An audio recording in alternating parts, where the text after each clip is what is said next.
किसी राज्य में एक राजा हुआ करता था जिसके एक पत्नी थी। वह राजा किसी काम से अपने राज्य से कहीं दूर गया। राजा जब गया था तब उसकी उम्र 21 वर्ष थी। कई वर्षों बाद राजा अपना काम खत्म करके वापस लौट रहा था तो रास्ते में उसे एक साधु दिखाई दिया।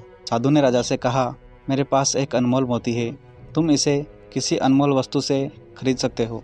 राजा ने कहा, मेरे पास मेरी पत्नी की दी हुई अंगूठी है जो मेरे लिए अमूल्य है, आप इसे लेकर वो मोती दे दो। साधु ने कहा, ठीक है, तुम ये अनमोल मोती ले सकते हो।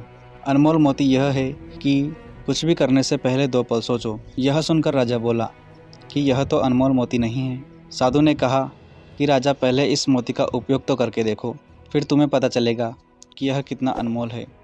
राजा यह सुनकर अपने राज्य की तरफ चल पड़ा। राजा ने महल में पहुंचकर जैसे ही अपनी पत्नी के कमरे का दरवाज़ा खोला तो वह आश्चर्यचकित हो गया। राजा ने देखा कि उसकी रानी के पास 25 वर्षीय युवक सो रहा था। राजा यह देखकर क्रोधित हो गया।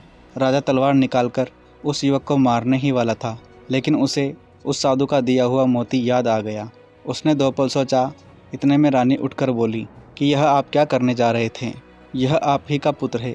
जब आप राज्य से बाहर गए थे तब ये मेरी कोख में था, और आज जब आप 25 वर्षों बाद लौटे हो तो इसकी उम्र 25 वर्ष हो गई है। राजा ने मन ही मन सोचा कि यह अमूल्य मोती मुझे नहीं मिला होता तो आज मेरे हाथों मेरे ही पुत्र की हत्या हो जाती।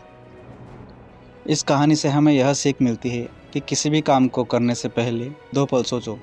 हो सकता है आप अपनी सही मंजिल तक पहुंच जाओ।